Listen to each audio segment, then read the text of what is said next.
Good morning, traders. Welcome back to another live stream. If you are new, my name is Zach. This is Real Deal Futures. Before we hop on to the charts on this beautiful Monday, December 8th. Crazy that it's almost halfway through December. Make sure you view us on the screen. Trading is risky. Most traders do lose money. I'm not a financial advisor. I don't provide financial advice. I'm just an idiot here yapping on YouTube and Kick and X and wherever else we're streaming for entertainment purposes only. Do your own research. Make your own trading decisions. Read CFTC Rule 4.41 on simulated trading, which is what this is, even in funded prop firm accounts. And the affiliate and partnership disclaimer that says I stand to make money from links and codes in my content, like Top 1 Futures, code RDF, Bookmap, and others. What's up, guys? Hope you all had a good weekend. Welcome back to the show. How we doing today? Slothfather on Kick, what's up? On YouTube, Starboy, It's Me Trades, Jamie, Paul. What's up, guys? Good morning. Big day loading. I like that. Good morning. Big energy. What's going on, guys? Good to see you here. Adam, Wolf, what's going on? Pam, what's happening? Glad to be back on the East Coast. Awesome. Dwayne, what's up? AK, what's up? JB, what's up? Purple Ninja Facts, what's going on? Why am I getting feedback again? What's happening, guys? What's happening? ADO King, what's up? Trad, what's going on? Rhombus, what's going on? Good morning. Happy Monday. Good morning and happy Monday, team. Happy to have you guys back here with me, hanging out. See what we can do for December, man. Pretty choppy start. Pretty choppy start for sure. But we'll be talking about that in just a minute. Stream's looking good. I can see and hear you guys. This looks good. Music looks all right. All right, cool. We're back in action here, man. Awesome. All right. Let's hop onto the charts. As you guys may or may not know, this is a Top 1 Futures pre-live 15K account here on the Project X platform. As you also may or may not know, we won't be on the Project X platform for much longer. Got some more stuff coming up on that this week. We'll be talking about that. Over here on the left-hand side, we've got Bookmap, my favorite order flow tool. And we're going to be taking a look at YM on the 15-minute chart, which is what we're looking at right over here. Before we even get started, just to give you guys the heads up, we got the sale, the deal ending with Top 1 Futures today. Last day to get their Black Friday, Cyber Monday. They ran it longer than anybody that I know. I think they were pretty nice about it. The 57.5% off with code RDF. Links is in the chat. Link is pinned to the top of the chat everywhere. That's ending today. Midnight tonight. It's a wrap. 57.5% off. No minimum trading days to pay out. If you want to get your hands on that, now's the time, man. I think we had a lot of awesome opportunities. TradingView, some of the journaling stuff, some of the other software stuff. Bookmap is still running a super gnarly one. Theirs is still going also. But the prop firm stuff, they get really aggressive around this time.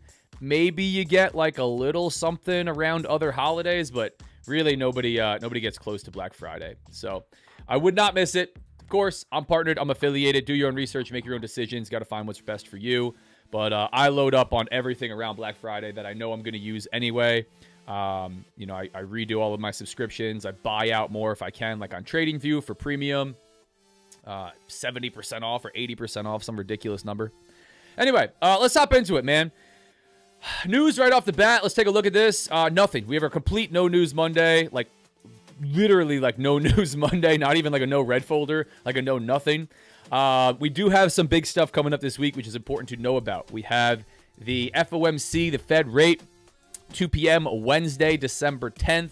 Unemployment, 8:30 a.m. on Thursday. Those are big ones. Tomorrow, we do have a couple different red folder and medium impact, high impact and medium impact news events, but definitely Wednesday, right? So just to talk about this real quick, I don't try to trade the news in the sense of I know what's going to happen or I'm predicting what's going to happen and I'm going to trade a certain way. I'm going to get long or short based on X, Y, Z. None of that. I'm just aware of when it is, and I make a decision on whether or not I want to be involved before, during, and after that time based on what we traditionally see for the change in volatility before, during, and after, right? What do we typically see before big red folder news events? Calm, choppy, low volume, low volatility conditions. What do we see during news events? As the news event prints, right? As FOMC rate comes out, right? And then the statement afterwards where Jerome, speaks at the press conference. A lot of volatility, big increase in volatility, right? Big candles printing. What do we typically see after? Maybe a little bit more of a decision is made, definitely a calming back down of that volatility, but I often see potential for, larger directional movements afterwards. That's the context and the way that I utilize news, right? You can do whatever you want. You can, use this however you want to use it, but just I'm speaking from my experience, right? How I utilize it. So speaking about this week, heading into Wednesday, early this week, I'm prepared for potential choppy consolidating type market conditions, right? I do think we could see some slow moving markets ahead of that FOMC. We had some pretty slow moving markets last week. We popped to the upside on YM, but overall pretty choppy, pretty back and forth. A lot of people complaining about December price action, which we'll talk about as well. But I could see that coming into FOMC. Could be a big reaction on this one. I think a lot has been building. Government shutdown pushed a lot of news stuff back. A lot of data coming out from the U.S. Administration, right, as well. But could be a big one. Who knows? We'll see. I'd be a little bit cautious trading at 2:30 p.m. on Wednesday if that's your plan. And then we could definitely see some movement, post FOMC and conference into Thursday and Friday, right? Would be ready to be paying attention for sure to the latter part of this week. So now more immediate, looking at what we got coming into NYSE Open here. Let's hop out to the daily. Again, we are here on the Project X platform, which we won't be on for much longer, with Top 1 Futures in the live account that I've been trading with you guys almost every damn day here. It was a choppy week for me last week. Ended break even, like $20 or something. Very little amount of trading in this account. You guys saw it live. It was really one losing day and one winning day to end break even. That was my week. Happy to preserve capital, but of course we love making progress, and I can get a little bit tiring. So taking a look at this, right? A little bit of a push from last week, right? We are opening up above Friday's close, but not above Friday's high. We haven't swept the high or the low. So far, pretty tight inside bar. This is a very tight range for YM. Very, very little amount of trading. Very calm open. Not terribly surprising, given that we have FOMC at the middle of this week. We could see some chop in here, right? Speculating a little bit on this, could definitely see some chop in here. Could see a move towards all-time highs, right? Could see a pullback down into this area. Let's talk about today, though, how we're looking to frame this trade. Big areas of interest on this chart, really big areas of interest on this chart are going to be coming over here to the left, all-time highs, right? Looking left. What else is above this that we really got to go tap into? Not too much, right? Like maybe in here into the 48,200s, 250s. Like maybe we just got to jump up here. That's easily achievable on a quick pop off the open. I think, this area in here, all-time highs for YM, is going to be my big area of interest if we start to push to the upside. Little pops for some sells into chop, could be an option. Sells back to VWAP. I've tried some of those. They've ended as losses or break evens. I really haven't caught a move to the downside because there hasn't been a big move to the downside, right? It's been buy the dip and push to the upside.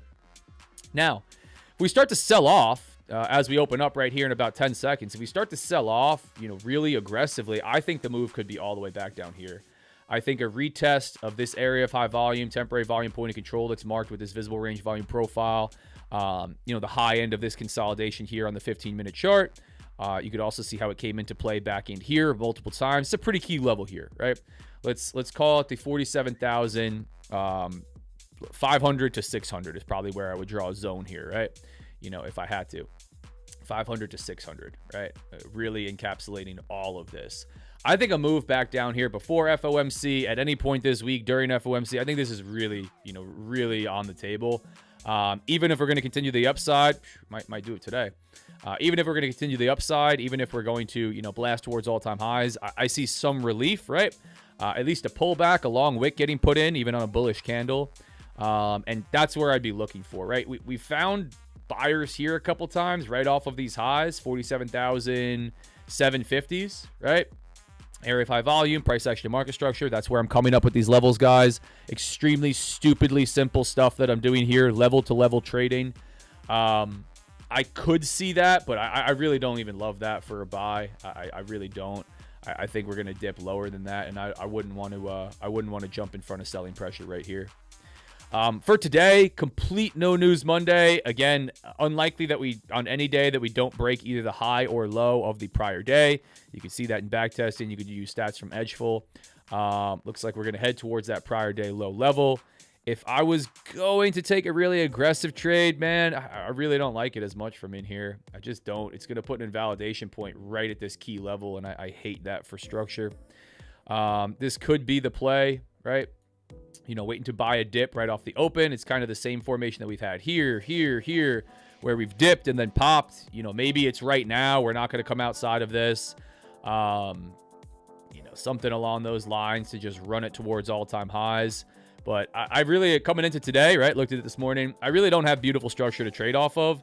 This is pretty choppy. It's pretty back and forth. You could try to play the range, trade from the extremes, which is what I'm going to attempt to do.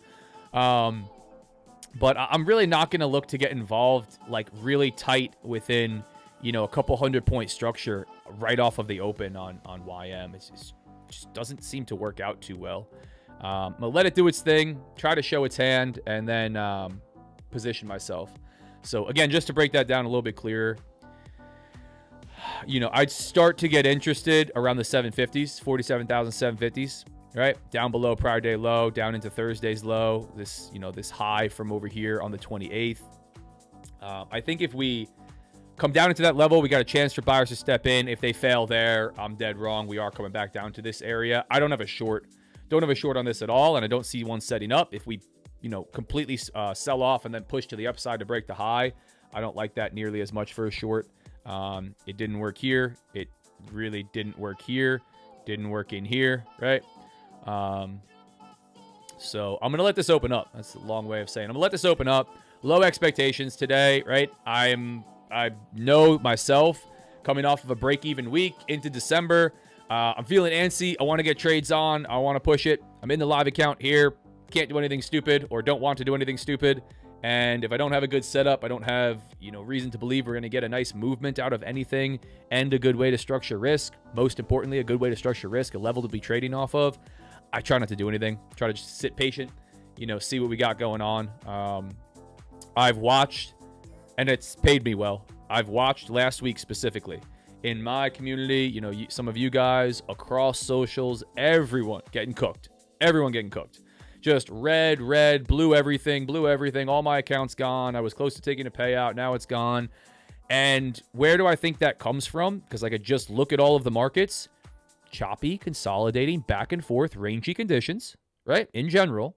And traders needing to trade, forcing the trade. There's no, we had a lot of big movement to the upside. So I think a lot of traders have become perma bulls, and they've learned, just buy off the open, buy on any small dip, buy on any sweep of a level, add in, hold it to the moon. And what's happened, right, with rangy, choppy conditions? You're buying back across VWAP, you're maybe buying the breakout, trying to buy a dip, getting caught in the middle of that, and just continually getting chopped out because we're really not getting that big extension movement to the upside that we've seen in the U.S. indices over the past few months, right? But try to recognize when, not that we're there yet. We're very early into the day, plenty of stuff, but I try to recognize when I'm going to have something really aggressive setting up, ready to go, or when I really don't have too much, don't have anything too crazy, and I'm not like going to just keep forcing trades and taking L's, trading the same thing over and over and over again when it's just, it's just not working. So, you guys decide how you want to handle that. I have struggled with that for a long time. I think so many traders do. Sitting in front of the charts all day and not taking a trade can be one of the hardest things to do. But unless you are a super scalper, a hyper scalper, you should have no trade days. You really should have no trade days. It shouldn't be every day, probably shouldn't be frequent, but unless you are a really high frequency trader, I find it hard to believe that every single day your setup is going to present, a trade or multiple trades. Again, can be definitely infrequent, not a super common thing, but the market doesn't trend every day. It doesn't range every day. It doesn't do the same thing every day. So if you're a range trader and it's trending, you might not have any really good setups. If you're a trend trader and it's ranging, you might not have any really good setups, right? This isn't like everybody shouldn't have a trade at the same time, right? A beautiful day for you might be a terrible day for me and vice versa. But something to think about, because it seems like so many complaints and so much, people getting cooked on December price action. It's been slow. It's been pretty choppy off the open. Nothing too crazy, right? So anyway, as a whole for me, stay impatient and try not to hit the sell button is what my notes, really. Very, very simple. Hold my trades for as long as I possibly can. Hold them all damn day. Just hold them right into the close. Don't go stop loss to break even. These are my general notes for myself, things that I can try to do, improvements. Stay patient. Wait for the extremes. Or execute effectively after the extremes have been taken and we're taking a continuation trade. And hang on to it. But overall, watch cautious on the short side. Hold trades for larger winners. Forget about stop loss to break even. Take a full loss. Let my stop loss get hit if it has to get hit. Don't close out for a small loss, for a small win until it moves dead in the rest of the day.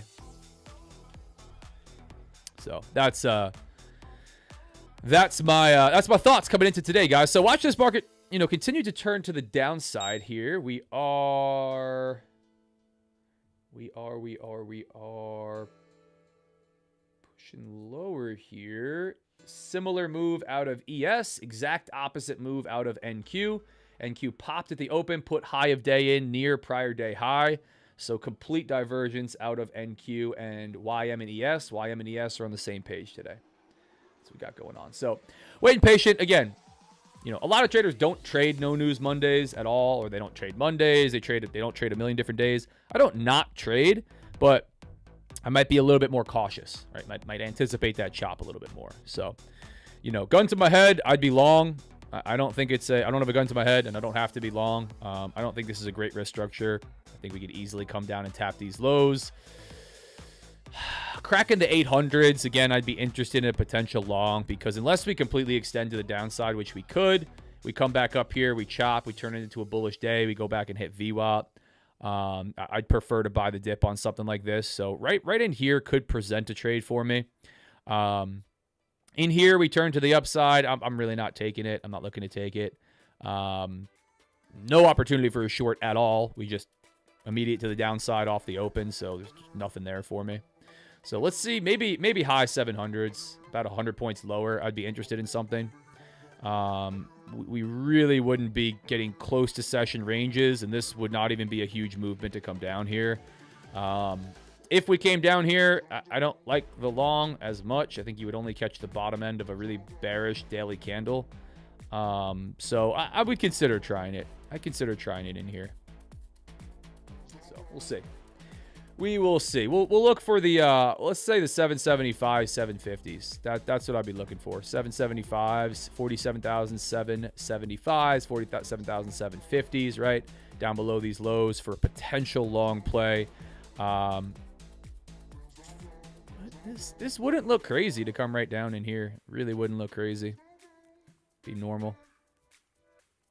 So I don't know if we just test this level, throw a wick down here, and then pop to the upside. This could be interesting. But we will see. We will see. Let's see what you guys are saying in chat. Let's see. Good morning. Good morning. We're out here. Have to admit, top one is pretty good.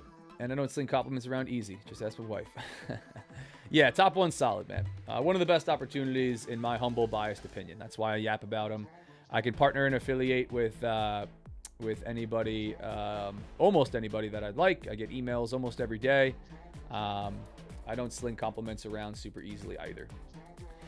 Are the Ignite staying around or ending with the offer? I would expect them to end. I would expect them to be done, Dwayne. But I'm not 100% sure. I don't know exactly what the offer is going to go to. I don't know what the change is going to be. Sometimes I do ahead of time. Even if I do, I usually don't get to tell you, but I genuinely don't know. Morning all. Anyone here trades a 15-minute orb? What's up, Tom? Tom, how do you trade the orb? What's your go-to? Just buying on the break? Stop loss somewhere in there? Is it really mechanical? Good morning, folks. Daily Tail, Redbeard, good morning. Andrew Baggs, afternoon. Grand Rising. I think everybody else could hear me, or otherwise I would have got a bunch of comments. But so volume's good. Sounds like it's on your end. No profit. Leave it to Monday. Leave it to Monday for NQ and ES to do completely different things off the rip. Yep. Complete divergence out of those two. What broker are you using? This is a Top One Futures 15K live account. This is on Project X. So none of this is a broker. It's a prop firm and a platform. I refuse to acknowledge last week. Yeah, ended last week. Yeah, a lot of people ended red. Hyper frequent scalper. Does orb and orb failures count? No, not really. Not really. Just depends on how you trade it, right? If you trade how do I put this? I think using the orb is opening range breakout, right? Slang for opening range breakout. And orb opening range breakout is typically referred to as the first 15 minutes. Like initial balance is the first 1 hour opening range. Most traders that trade the orb are just trading the first 15-minute opening range break to the downside or upside, and they have some structural way to place a stop loss, or they wait for a break, they trade a pullback. There's good stats behind this stuff, guys. There really is. But I would caution you against getting too systematic and too mechanical trading one of the most common and obvious setups, because there's really not an inherent edge behind it in itself when it comes down to just having a completely systematic, objective way to enter and exit. If there was, we would all just code that into an EA and just let it rip, right? I do think the context of it can help, but being discretionary, utilizing some discretionary filters on when to get more or less aggressive, having some unique trade management, it can all add into making that work and creating more of an edge. But just throwing an opening range on your chart and doing doing something that a little bot could do. In my humble opinion, I haven't seen it work out well long term. I think it can work for a while. These things can look really, really good in back testing, but I'd caution you against getting that mechanical and systematic. Use the tools, right? But maybe you take into account some trend. Maybe you take into account some market structure, some volatility for the day, right? You try to adjust to certain market conditions that we're seeing. And maybe that means taking a trade or not taking a trade. That's all applying discretion, applying your experience to the chart. If it was just as simple as 15-minute opening range sets, we go short, stop loss at 50%, take profit here, here. It can get a little bit too mechanical and systematic in a way that erodes any actual edge from you applying some discretion, applying some intuition, applying your subjective interpretation, and saying, hey, this market's ripping. Trump's talking about tariffs. I don't know. We got a pretty good chance of just ripping through both sides of this. Maybe today I don't take the trade. Rather than, okay, it broke, I'm taking it like a robot, and then we get stopped out, and you're like, well, I saw that coming from a mile away, right? So anyway, that's just kind of the thought process there. I lost a funded account last week. My man, Manic Monday is going to get up. Don't F it up. Friday. We were talking.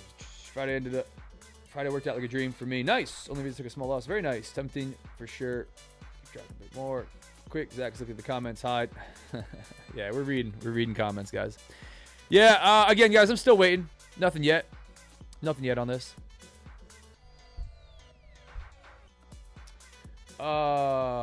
Check it. I can read Discord too. CW, let's go. No, we're still reading Discord. Morning, Jess. Morning, Kobe on Kick. What's going on, guys? We're reading all the comments today. So for fun, Zach, I spent all night backtesting, etc., trying something new, expanding the palette. But I will wait for side to break on the 5-minute. Then from there, I'll wait for a side destruction on the 5-minute, swing high or low. Orb does not count as hyper frequent. If you trade orb, you should only take 1 to 2 trades a day. Tom, if we get no direction, we break a structure or anything like that, then I'll wait for a failure. I give. What do you think of that? I'm new to it, so any advice? Let me read this again.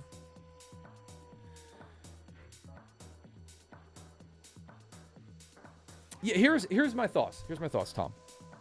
Without getting too much detail, right? I don't know. I couldn't tell you I'd be throwing a dart at the wall to tell you if what you said makes any sense, because I don't first off, I don't know what half of the things that you qualify as fair value gap or break of structure or different things, right? Here's the thoughts. The questions, right, to ask yourself.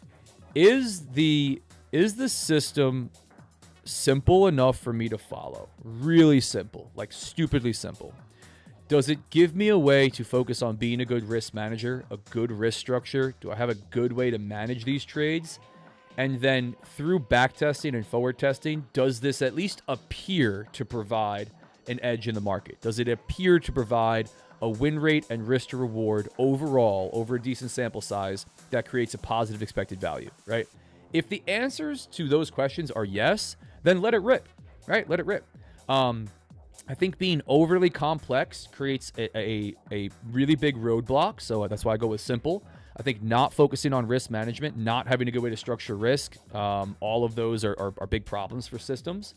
And then obviously not actually creating any kind of edge, or at least assuming that you're creating some kind of edge before you actually can find out from a large enough sample size, trading it live, that's important. But if all of those things are true, I would send it. I would go for an extremely low amount of risk over a decent sample size, and I would check the results, right? And then I would just go from there. That's the thought process, man. Do I think, create as many filters or not filters as you want, right? But again, what I was trying to convey there with the orb is, a lot of traders are searching for that holy grail. They're searching for the answer in the strategy, and the answer is not in strategy, right? And they have tried 47 different things that probably would work fine, but they keep swapping because they want to have some really aggressive win rate and risk to reward through the system itself. And they often continue to try to create this systematic, objective approach to trading, and to make it as simple as, the orb, right? And it's just do X, Y, Z. I think that can work well without being so systematic, so mechanical. You're going to have to decide where you're going to apply discretion, where are you not going to apply discretion, right? And that's rooted in my belief, through my experience and conversations with industry experts, right, that I can talk about in detail and name if we need to go through the exact conversation that I had. I don't just like to throw random shit out there. That 100% objective rules-based strategies, 98% of them, especially the things that are available to us, do not work. They do not work long-term. They do not create a positive expectancy over a decent sample size, right? The ones that do work, the 2%, right, that you might come across, typically have a lot involved. They're fairly complex, even though they use basic retail stuff, but they need constant adjustment for volatility, and just constant tweaking and different filters to be put in, and management.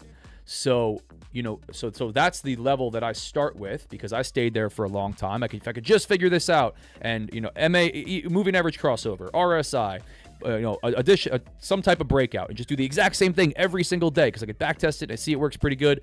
It's just that part of it is not the answer.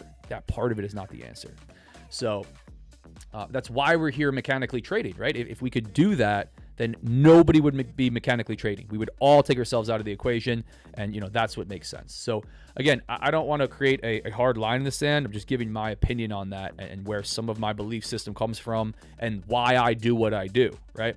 It's not just for random reasons. It's because it works for me, and I found that it works for me by spending years on the other side of it, finding what doesn't work for me, right? And along with that, conversations with guys that are, a whole lot more experienced and smarter than me. So that's kind of the thought process. Create something, create a system, create a set of rules that is repeatable, right? Decide where you're going to apply that discretion, where are you going to allow for flexibility, for intuition, for that, that implicit memory, right? To say, hey, this looks great, or hey, this looks like trash, I'm not going to take it. Focus on being a good risk manager, and then focus on actually being able to trade that system for long enough, through wins, through losses, to let it work out, right? To not go on tilt and do something stupid, which is 90% of trading as a whole anyway. So that's the overall thought. I hope that helps. Any like almost anything can work, guys. I hate to say that. Almost anything can work. Keep it simple. Keep it repeatable. Focus on risk management. Focus on trade management, and then focus on yourself. Focus on not doing something stupid. That's what kills 90% of accounts. Here, ready? I'll give you a good question to ask yourself. And this should be, where do I need to focus, right? Because we're talking about backtesting, strategy, and I don't talk about this stuff that much because I don't think it's where traders need to focus. It's where everybody wants to focus, right? It doesn't move them ahead. So ask yourself this question. Out of the last however many blown accounts you have, or the last one, was that account held onto for a long period of time and just was a slow bleed or not enough profit, and because you didn't create a positive expected value, but you traded exceptionally well, you traded your rules, you traded your system, it was lost. You hit a max loss limit eventually, right? Slowly. Or did you blow it in one day? Or did you blow it in a couple days? Or did you have one terrible day that caused you to take an outsized loss, or an outsized number of loss that now eroded the max loss limit and then took you out? I don't even remember one single time. I don't even have one example that I can think of, despite having thousands of people in the Discord and thousands of people that I talk to, or that I see across socials. Not a one that has the first. Almost every single one is, I blew up. I had a bad day. I went on tilt. Couldn't control my emotions. AK did something stupid, and I blew it. Right? That's the Achilles heel. So why are we focusing on this? Focus on this first. Right? Focus on just trading your system. Trade it long enough to know that it doesn't work. That's a good way to think about it. Most traders have not traded their system or their approach or whatever the hell they're doing consistently enough and long enough to know that it works or it doesn't work. They have no idea. As soon as it starts to not work, they blow up and they move on. Or they blow up and they go back to something else. So, guys, looks like a good conversation. Just give you my thoughts. And I was like that for a long time. Again, guys, not speaking like from an area where I have it all figured out. I was like that for a long time. Years. Like multiple. First starting out.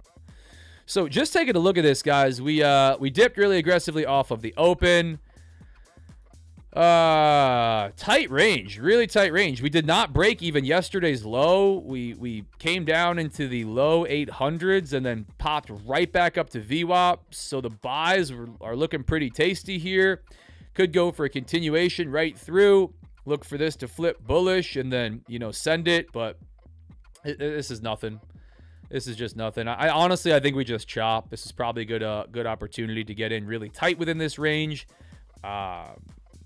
That's not a great risk structure at all for me. Just on a move back to VWAP or back into this area of high volume. I think we chop. I think the most likely thing to do on this No News Monday pre-FOMC is chop around. We could pick a direction and start to move. We could move to the upside. We could just be pulling back before continuation down. I'm going to have to see where we go from here. I really don't have a setup coming, and I'm going to keep myself patient. I can feel the urge and the desire inside to trade. I can feel the desire to put more trades on. I had a very patient, slow-moving last week where I ended break even.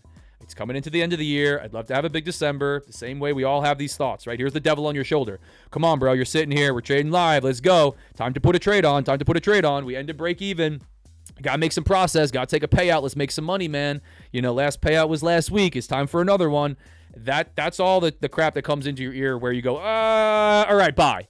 And then you look back, you take an L, and you go, why? Why did I do that? Or worse, you take a win, and you go, great, now you don't actually have to have any edge. You just can gamble. So I try to not do that. I try to wait patiently for my setup to come. And today, so far, saw it off the open, not really having something set up just yet. So let's see what we get. So we're talking about the chat. Yeah.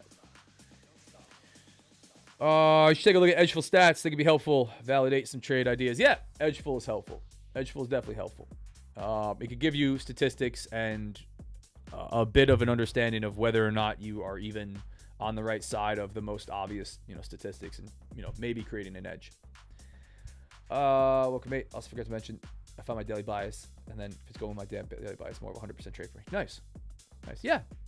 Again, man, Tom, I think it's fine. I think overall what you described is fine. I think you could probably simplify it a little bit more than you did. Like the fair value gaps and break of structures and all these types of things can kind of create like a false sense of accuracy.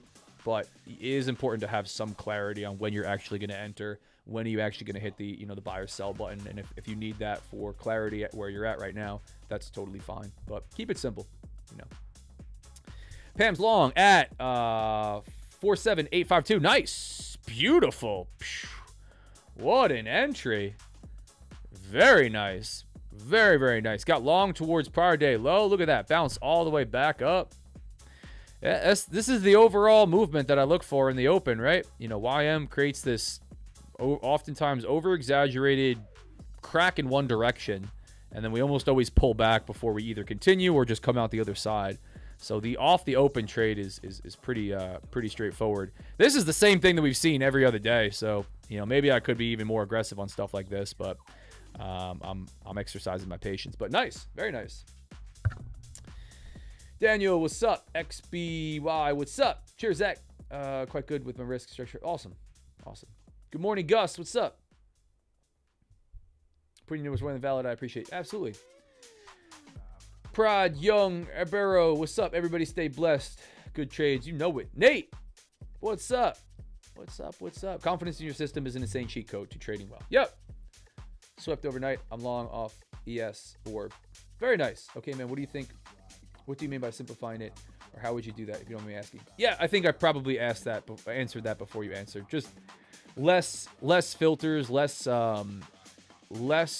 objective descriptions and price action that you're waiting for to happen. Again, if you find yourself creating this long paragraph of what has to happen before you get into a trade, or too many different things that you have to take into consideration before you put a trade on, it can start to toe the line of complexity for the sake of complexity, or this for a sense of security, rather than just creating something that's, you know, repeatable. So that's the balance with trading, right? We got to do something similar every day. Otherwise, we're not applying any consistency, and we're acting very randomly, and we're going to have very random results with crazy equity curves, right? But if we try to get too systematic, too consistent, too objective, we're foregoing context and our experience in the market through this dynamic, ever-changing beast that we're trying to tame here. And, you know, that doesn't help us. So it's a balance in between there. Sweeps of highs and lows, major support and resistance volume levels. Use volume. Don't coach yourself into saying the trade is working. Let the market tell you the trade is working. Yeah. That's it, guys. Mike Z, good morning. Yep. Most of the videos that I'm making, the longer videos I'm making, are all about trading stupidly simple approaches.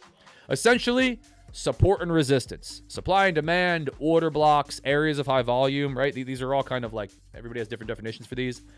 Level to level, area of interest to area of interest, right?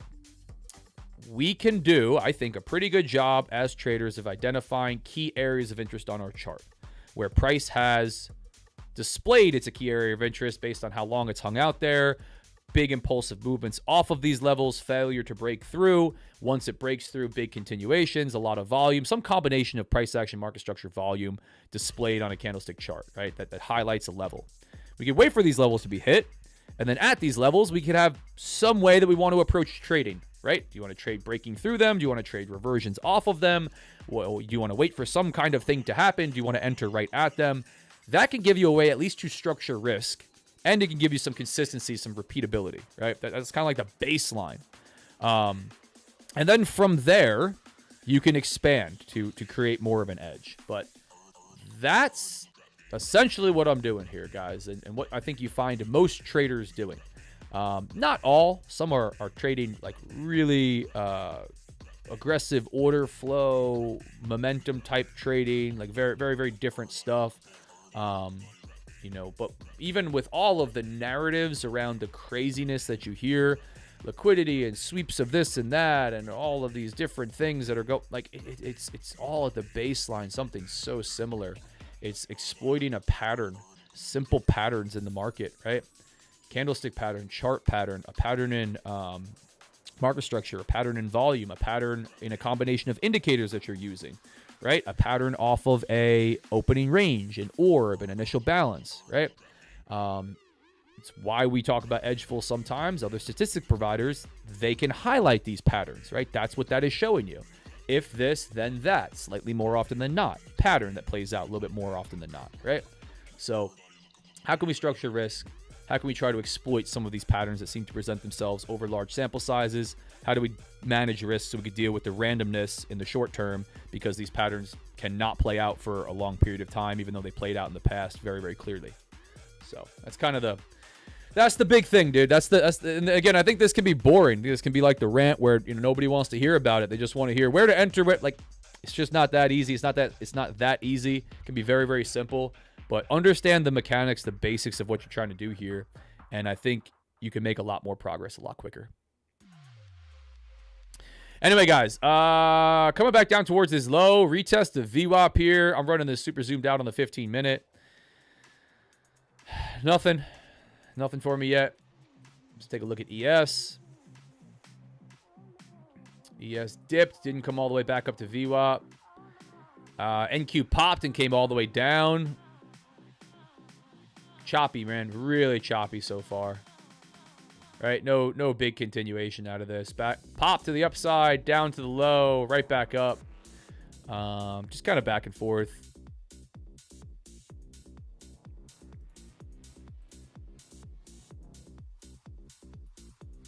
So let's see what we get here. Be interested to see what happens if we come back down. I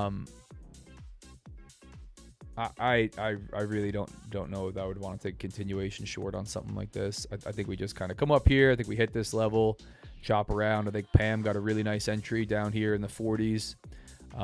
Just a little too aggressive for me, right? Started to say the high 700s, 775, 750s for a potential entry somewhere down in here, down below prior day low. But let's see. Let's see. Let's see.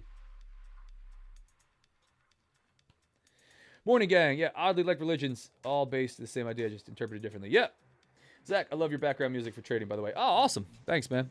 This is all copyright free stuff, so it hasn't been like my favorite stuff, but I don't think it's that bad right now. But I gotta be careful with YouTube. Don't want to get in trouble there. Anyway, guys, just a quick reminder as we're kind of waiting for this to do something, poking the market to do something. The deal on top line futures, I'm going to say it a couple times today because it's about to be over and I won't have to say it anymore. This deal is ending. This deal is ending today. This is their Black Friday, Cyber Monday deal. It's over today. 57.5% off. Code RDF. Link is in the chat, which I'll throw it in there again. I'm biased. I'm partnered. I'm affiliated. Do your own research. Make your own decisions. Right? Important to note that. But if you want to check it out, now's your chance. Right? Wouldn't sleep on that one. Here is the actual prices for the big boy accounts, the instant funded accounts. If you want to check out the Ignite, they're like $100 cheaper or more across the board, which is pretty sweet. But these are my preferred accounts, the instant funded accounts. Links in the chat if you want to check it out. Outside of that, I hope you guys know I'm here trading live 9:15 a.m. Eastern almost every damn day here on YouTube Kickin' X. Only other thing I'm going to plug, because I'm getting ready to do some fun stuff, is my Instagram. I'm going to be putting a whole series. I'm not going to say too much on it. Follow me on Instagram. If you're not following on Instagram, boom, there it is. Real Deal Zach across socials, but I'm about to be doing some fun stuff on Instagram, and I'm going to be doing some giveaway style stuff tied into Instagram. So if you guys want a chance to win accounts, you want to see what I got going on, you want to see some fun stuff coming up, I'll be doing more stuff on IG. Not going anywhere with live trading. I'm still here every damn day. I'm here on YouTube. Got a ton of stuff coming out on YouTube here also, as you guys know. Long form videos, shorts every damn day. I pump out a ton here across socials, and this is obviously the main focus, live trading. But I got some fun stuff coming to IG, so feel free to follow me over there if you don't already. Yeah, dip at the open, pull back up to VWAP, and then really respecting that level.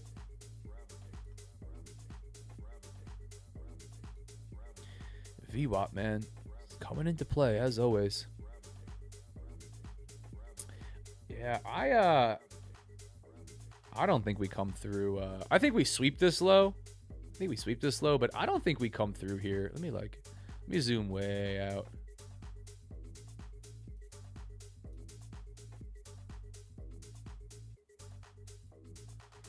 I don't know. I don't know that we come down here today. I don't know. We're making the case.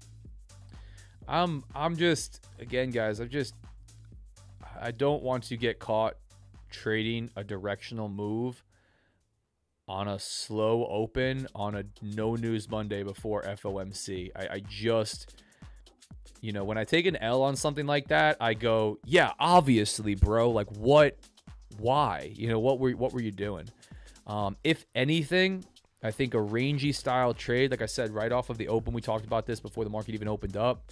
A trade from the extreme, which would be a long down around these lows back in, would be what I'm looking for today. I like the long over the short. A sell-off, a test of VWAP, and then coming through the low is some serious selling pressure, right? That's the market really making a case that it wants to move lower. But you could even see on volume, man, this dropped right off. Like, this died right down. Here's our traditional volume down here on the bottom for YM. So I could see it long on maybe just a climb back in, go and test the high, go and break pre-market high. I'd have to have it down lower. I really would. I think that's going to be my trade today. Stayed patient. We're coming into 10:30. If we break lower, I'm wrong. We're going to sell off, right into the open of this week. We're going to head back down towards, back down towards last week's lows. Back down towards this area is what I would assume, which is not out of the realm of things to happen here on YM. Like, that wouldn't be crazy. But I'm not going to mind this for a long if we come down and break prior day's low. I think that's going to be my trade. I would be right if we turn this into a bullish day. I would probably be right if we just chop and come back up to VWAP and dance around in here, although it might not be a full win. I'd be wrong only if we really broke and sold off, or if we created a big wick to the downside. So I'm gonna look long on this coming up here, guys. If we continue lower, if we just turn back in here, we don't really do anything. You know, I would consider this. I would consider this invalid. But what I would like to see time-wise, right? Just opening range, time, statistics that play out. If I get a long entry on a dip ahead of initial balance, right? And we trade back to the upside, we start to trade north. You know, I have an entry down around that initial balance low without it being broken, or, you know, or in a stop loss well outside. I'm also trading with that initial balance breakout if we are not going to break it to the downside, right? So we'll see. We'll see. Low expectations coming into this week. Nothing crazy. Not going to press it. Not going to do anything insane in this live account for sure. I'll say that, right? I'll try to clarify it. Morning, Mike Z. Staying out of this today. Looking to sweep previous session lows and maybe shoot back up. Yeah, pre-market was better. Maybe if you like ranges. But yeah, maybe on other indices as well. The only trade YM. I've traded a lot of the other stuff, but right now I'm focused on YM. Yeah, for the most part. AJ, what's up? I like YM. I think NQ is an animal, and most traders on it are just getting wicked out and losing money. I think ES can be a little bit better. And I like ES. I traded ES a lot. But I like YM. Pays me well, man. After coming over to YM, and this wasn't the only change, I adjusted a lot. The market was changing. But I've traded YM exclusively in this account. I was trading it primarily in the accounts that led into this live account. And I've maintained this live account now for, I think I'm over 2 months, with a payout almost every week. I think I took 11 payouts total so far. So, you know, I have a desire to trade NQ because of the momentum, because of the volatility. I think the way that everybody does, because of the opportunity, it just moves so much. So it's so enticing. And the data, the results, the P&L is just not there for me, right? So I have to ask myself, like, what are you here to do? Try to have fun taking a whole bunch of trades, be excited about the opportunity because it moves so much, and the amount from a dollar perspective, you know, on the leverage that we have available is insane. Or do you want to just stick with what's paying you best? Do you want to just trade the one that might be not as fun, that's not as popular? You know, most people don't trade YM. It's maybe just different moving, but that's what you seem to have the best data on. That's what I do. That's really what I try to resign myself to doing. If I should be taking more trades because my data shows that when I take more trades, I do better, I'm going to try to take more trades. If it shows that when I keep myself out of choppy market conditions or conditions that I just don't have a lot of confidence in, I don't have a good read, don't have a good way to structure risk, that's what I'm going to do. I'm not going to take more trades. You know, follow your data to a degree. Don't over optimize, but over large sample sizes. Stick to what's working. Try to do more of that. Try to do less of what's not working. So that's the thought process. Just locked out. These 180-degree turns around candles on NQ are junk. Yeah. Guys, again, man, I can't stress that enough. I am not somebody that's going to say, this PA is trash. If you're trading this, you're a gambler, because I don't know how you trade, right? Everybody's different. But I can tell you, I have a pretty good read based on the community of when everybody's getting cooked and when everybody's doing well. And you probably can too. In general, looked like everybody got cooked last week, right? A lot of complaints about December price action, a lot of lack of big results shown, which is always those guys that only show green and then never the red, or just not showing the red. And then a lot of traders sharing red, right? Myself personally, break-even week. Two good trading days that ended break-even. So, you know, I'm happy to be on that side of it. But don't press it. Really don't press it. Try to identify when it is not good trading conditions for you. And if this is good for you, press it, right? Keep trading. Put your trades on. Do your thing. But if you just continue to take loss after loss after loss, and you're losing focus, and you're not feeling good, you're not in, you don't feel like you have a good edge, and you're just trading to trade, ask yourself what the hell you're doing. Pull yourself out of that. Pull yourself out of that if you can. Oh, man.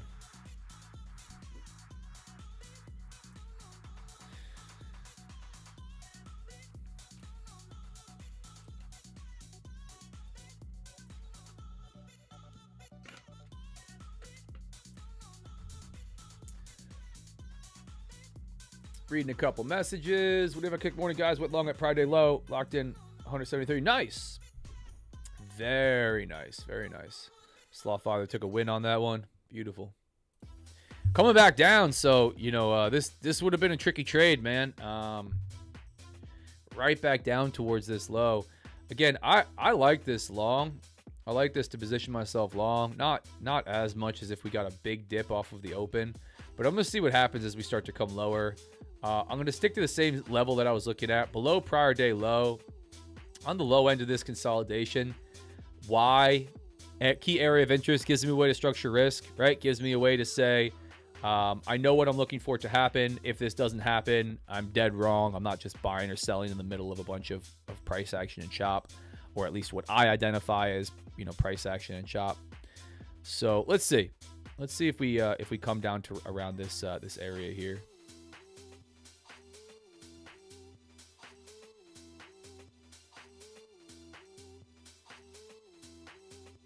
Yeah, I think that could be kind of reasonable. I think that could be kind of reasonable out of this market.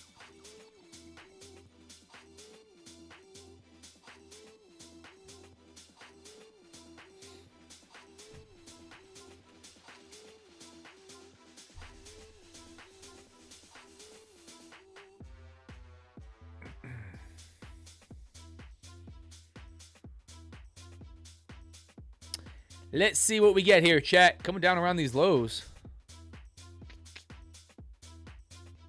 Ooh. Ooh. Look at that.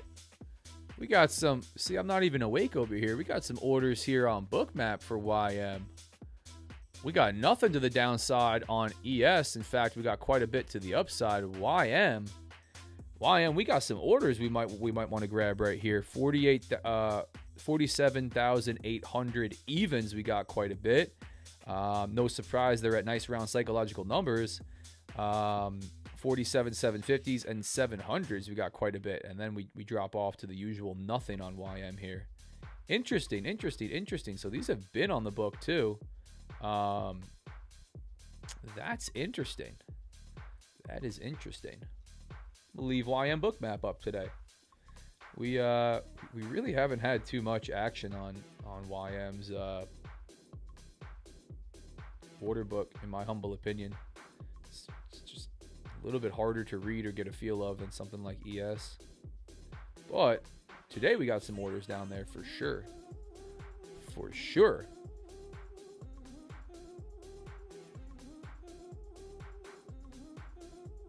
Cool. Again, guys, not doing anything just yet. Potentially a long frame move back up. We'll see. Let's see. We're talking about that. I locked out. Yeah, we talked about that. I think I misspelled your name last week. Yeah, all good. No worries. Ended up locking out. Listen, I can't pronounce anybody's names. I never know what the hell anybody's name is. If you misspell my name, that's especially the last name. Totally fine. Totally fine. Ended up logging out 2 accounts in profit, 1 Ignite account, and then a challenge account. Take it relatively so nice. As a YouTuber, I think YM is better. Anyways, gives you time to enjoy. Nice, yeah. I'm new to YM. What is your main setup? I usually trade reversals. You'll see the setup come here. I try not to go over and over again all the basics of my trading. I'm here live every day. You tune in a couple times or you watch a couple past lives, you'll get it playing out in real time. Even more valuable than me just explaining it or trying to explain it. I passed 2 combines 2 weeks ago. Killed both of them. Trying too hard. Yeah.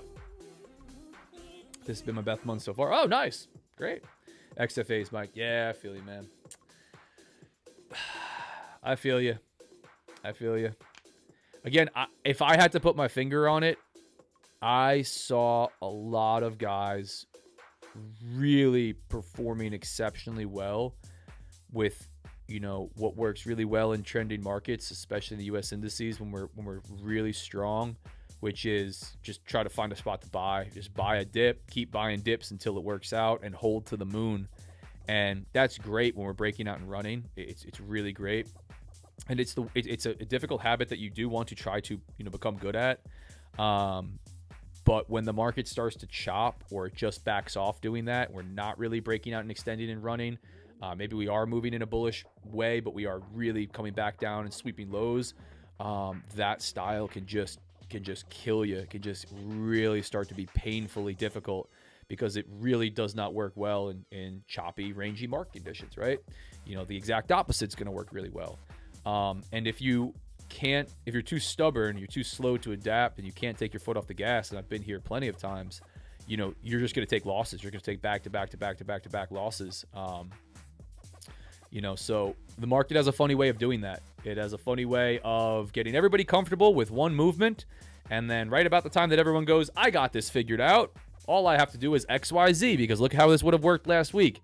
We do something different, right? We kind of chop around, we pull some crazy gnarly movements, and we go, not so fast, everybody, not so fast. Not gonna be that easy for you. But as a whole, right? Like if I just look at ES, this is some decent bullish movement, but this is gnarly, man. Like this is, if you were ready to buy the dip in pre-market or right off of the open every day, like extremely aggressively, this could have worked really well. If you were long in here, you probably would have been taken out from pre-market on almost every move. If you tried to buy the breakout, like that could have not worked really well at all, because look at how big your risk structure would have to be on some of these movements. So just in general, this could be kind of difficult to work with. This could be kind of tough, right? Like even in here, right? You're 945. Okay, we did the dip. Now we're gonna break and go. We broke. Maybe you don't take profit fast enough. We come 150 ticks, 38 points or so off the highs in ES. So this is tough. This could be tough for some. Not for all, but even on NQ is a beast as always. But even on NQ, some of this could be pretty gnarly to work with. That's pretty dicey.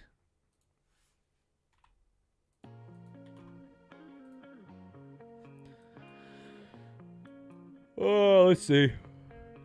No break of this low, coming up on initial balance high and low. No break of prior day low that I'm waiting for a long. Buyer stepping back in.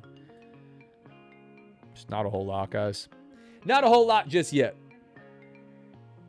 Every candle is just breathing up and down, kind of like OPEC's contract rollovers, very jumpy. Yeah. Coming into rollover soon. I got to check that again. Sudden loss of follow through, kind of why I don't have longer trades. They never run. Yeah, there you go. Just tried a little too hard. Yep. I'm really thinking, I'm really liking that incoming long too. Think it's got to break Friday's low though. Yeah. Okay. Yeah. Looking at the same thing. Rhombus. Yeah. We didn't do it though. Didn't do it. Now we're pulling back up, and I don't know that I'm gonna have an entry. But yep. Normally learn to trade Monday there. Bad for me. Caught a couple of 25-point pre-market moves in NQ, and I'm done. Nice. Yeah, Mike, man. Listen, it gets tricky. And it's so hard to do. It's easier said than done. If we could all identify not good trading conditions ahead of time and just go hang out and touch grass, wouldn't that be so easy? It's not easy to do, But I think in general, most traders are focused on the P&L, focused on the outcome, not focused on the process. And the market's showing them its hand, really giving it to them like, hey, we ain't doing nothing. We're just chopping back and forth. And they keep hammering it, right? They keep trying to buy the breakout. They keep trying to trade the same thing they've been trading, and it's just getting, L. Or worse, they take an L, and what do? They trade more, right? They trade more in those conditions. They trade more aggressively when they're taking losses than when they're taking wins, and it's just not good stuff. It's not good. So what do you think about ES? I like ES. I like ES a lot. I like ES over NQ. I find it to be, in general, my subjective opinion is that it's slower moving, less wicky, less overshooting, tends to respect levels and trend tighter than NQ. I think it's more manageable from a risk perspective and from a volatility perspective. Those are all my humble opinions on ES. I think a lot of traders would do much better starting out or trying to gain consistency on ES over NQ. I think everybody trades NQ because everybody trades NQ. That's it. And I'm guilty of that, right? I'm not trading lean hogs or copper or coffee or some random thing, right? Because probably was never introduced to it. But I think experiment with different instruments. You might find something works much, much better for your style, your read of the market, your perception. You know, there's not one singular best, in my humble opinion. I think different styles will do better on different instruments based on their general characteristics. But just like everything else in trading, there's kind of no one best here, guys. You got to find it out for yourself. That's my thoughts on that.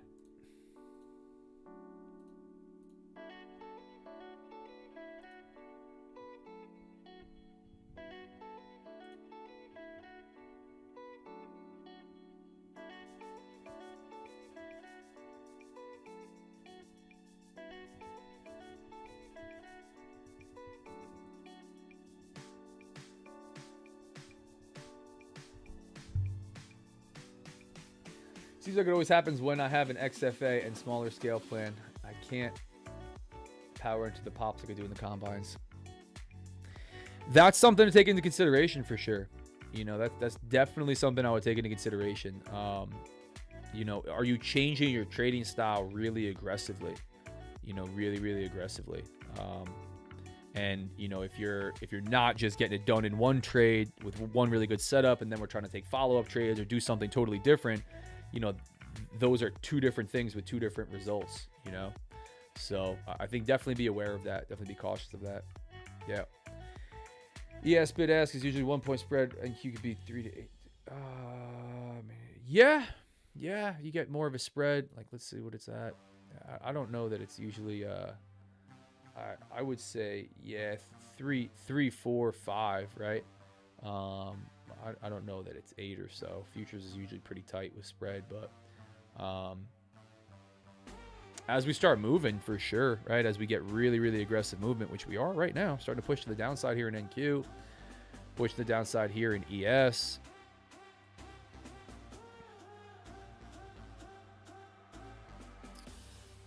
Spreads can widen out for sure. Yeah, I don't know, guys. I don't know about this. I want this long? Do I want this long that's coming up? Drop it.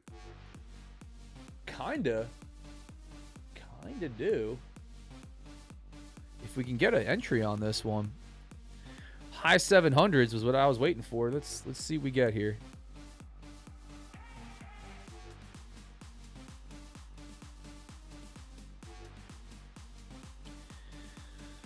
Go and grab those 800s and 750s. I wouldn't mind it. Stop loss outside of the 700s, the 650s. Probably wouldn't mind it. Let's see what happens as we come down towards this 800 level again.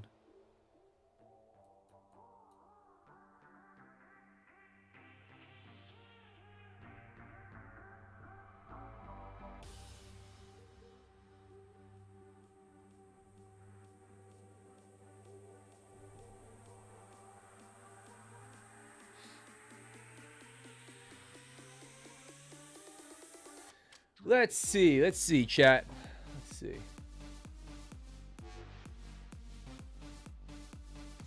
Might get something here. Let's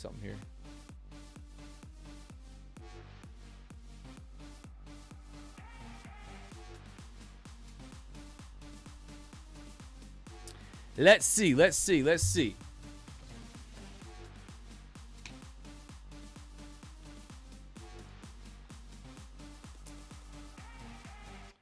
I got some new trading supplements that I'm trying out. Not partnered, not affiliated. I don't have a code or a link to these, but Aaron trades, so you guys may or may not know. He's on Top Step TV, still on Top Step TV. Hell of a trader. He's behind a new supplement brand called Edge. This is what it looks like. I don't know if you guys can see this. Boom. So you got me one that's electrolytes, one that's more caffeine, almost like seems like a pre-workout. Deep recall. We got some gummies, some mushroom style gummies, and then a night mode, a recovery one for sleep. So I'm testing them out. Again, not partnered, not affiliated. I don't have a code or a link or anything. If you want to check it out, you could Google it, but I'll let you guys know how that goes. Being a runner and an endurance athlete, I'm always hyped on somebody sending me, especially an electrolyte supplement that I can use while I'm working out. But I'm definitely gonna be trying these. I'm hyped on it. I drink coffee in the morning. I'm happy to try something that might be a little bit less of a crash or too jittery. So, be cool. Shout out to Aaron and the guys at Edge for sending me some supplements. This one's good. Tastes really good. Lemonade Hydroflow. Very tasty. A little salty, right? The kind of way you get from electrolytes. But I think it's cool. I think they're probably going to do really, really well with it. It's very very relevant and focused on traders, so I like it. I'll let you guys know how it goes if I start having heart palpitations or something. I don't know, man. I don't know. This market is just chopping around, man. Trying these lows again. Do I want it when we finally break? If we break, we might start to go. I don't think we do. I think we just pop right back in. We got our initial balance coming up, so we'll set that up. I like this long. I think we come back in on this. I really do. I really do, chat. I don't think today is the day that we break to the downside. I don't think we do much ahead of FOMC. If anything, I think we just kind of continue our bullish climb to the upside for a bit. You know, this level down here is a problem. Getting long above that, it's not very far away. I think that's a key area of interest. But I'm gonna look to long this if we come a little bit lower. Could be buying into the fall. Could be buying into the complete break to the downside. But we'll see. 100 points to the downside. I might look to long this. Yeah, stop loss way out here, down at this next level. Untested volume point of control here. It's not the best. It's not the best. We'll see. We'll see if it comes lower. I'm interested to see how this plays out on Bookmap as well, on the order flow. We shall see. But I'm going to hang out with you guys a little bit. We can set our initial balance. Yeah, I'm going to be buying into initial balance, break of the low. I'm going to think about this one, guys. I don't know. Don't really know. I'm going to exercise some discretion to make a good call on this one.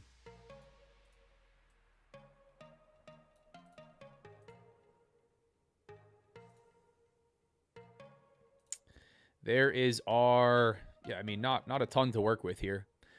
There is our initial balance high and our initial balance low. The first 1 hour opening range here on YM. Some strong stats behind that.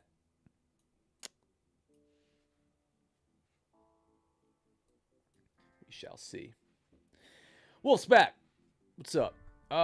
This was the most obvious short on NQ. ES just crapped itself while NQ sweeped its London highs. Clearly the lagging index. Yeah, lagging today, right? NQ to prior day low. GC has increased side effects from a pre-workout I had once. I tried them all. 2 almost put me in the hospital. Yeah, Mike. I was taking pre-workout back in the day when Jacked was out with like meth in it. So no, these I don't expect anything like that from these guys. These are what I do believe are some high quality stuff out of Australia. I'm excited to try them out. This is the only one with caffeine in it. Focus Fuel, sustained crash-free energy for long-lasting trading sessions, sharp mental focus without jitters or burnout. They got some good ingredients in this one. 200 milligrams of caffeine in 2 scoops, so that's nothing crazy. That's nothing crazy. We'll have to try that one out. Try that one out tomorrow. Oh, come on, jacked up on the stream. Fine, YouTube. I will change my name so you don't have to. Rhombus, there we go. There we go. What's up? Nice. Now I know who's who. I see NQ wanting to sell SIDS open. Man, it was rough getting a nice entry. Glad I locked out. Yeah, man. Again, I think these can be really choppy and back and forth in these conditions, guys. You know, if you're just not able to get it going, it's not agreeing with you, it's not working out, just don't press it. That's my thoughts. Don't press it. Don't press it. All right, I'm hanging tight with you guys. I'll be right back. I want to see if we come down and break this IB low. If we dip a little bit lower, what happens? I'm considering a long, but it's just not a lot of movement for me off the open. So could be waiting patient, but I'll be right back.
Let's see what we got. Chatty chat. Back to VWAP. No break of IB low. Come out the high and run.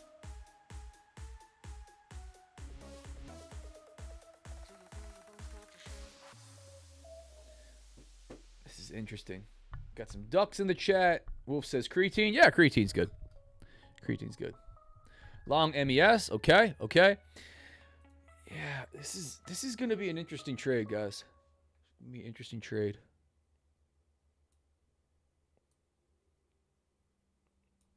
I don't think we dump today. I just don't. I do think we come lower though, and I don't like this as an entry. So I'm stuck sitting patient here. Not a whole lot of movement. I mean, we got a tight initial balance. A 200-point initial balance. This would not have provided much opportunity for anything. No break of prior day high or low. You know, inside bar, pretty uncommon. I'm going to wait on this one for now. I'm going to see. I'm going to hang with you guys for a little longer because I think we might get something. Not going anywhere yet. I think we might get something here.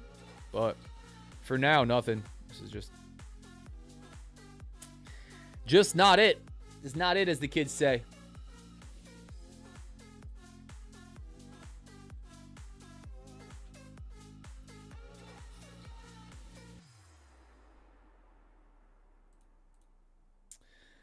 Let's see. You guys, yeah, some guys getting long. Shall see.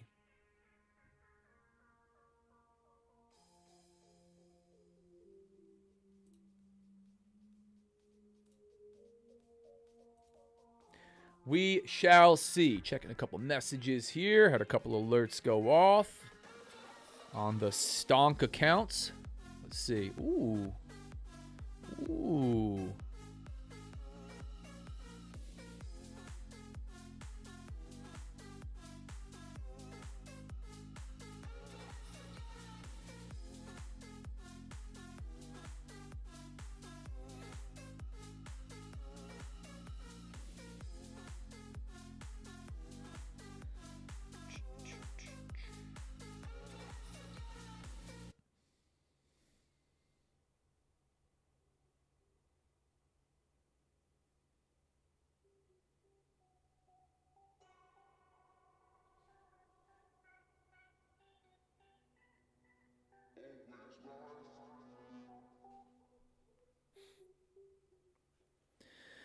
Nice. Let's see.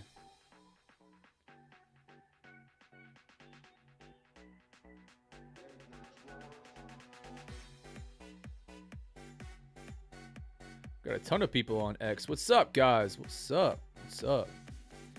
Fire, what's going on? What's up? Lost because I didn't get enough sleep that day. Damn. What up, peeps on X? How we doing?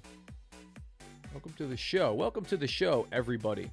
Whether you're on YouTube, Kick, X.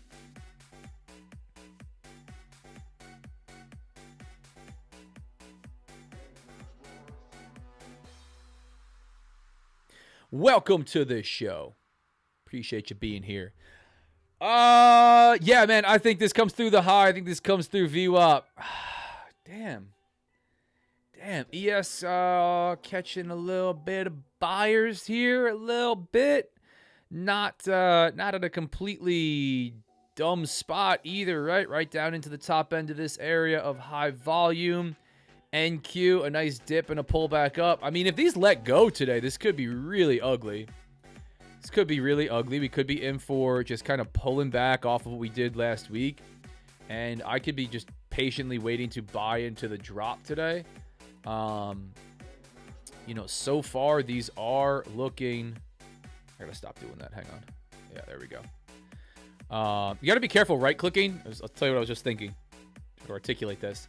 So as you scroll around, like if I scroll out like this, instead of having to scroll back in and move it all around, right? You could do a couple things. You could double-click here on the price and time axis. You can right-click, and if you are out of it, you can right-click and hit Reset Chart. But I've accidentally fat-fingered a limit order in a ridiculous error. You could also accidentally fat-finger a market. So you got to be careful right-clicking and doing this. You can go Option R on a Mac, or I think it's... Is it Control R? It's Option R on my keyboard that I'm using to reset the screen, right? To lock the price and the time axis at your standard settings, which you can also adjust what the standard like amount of bars over from the right-hand side are, things like that, and how much space at the top and the bottom.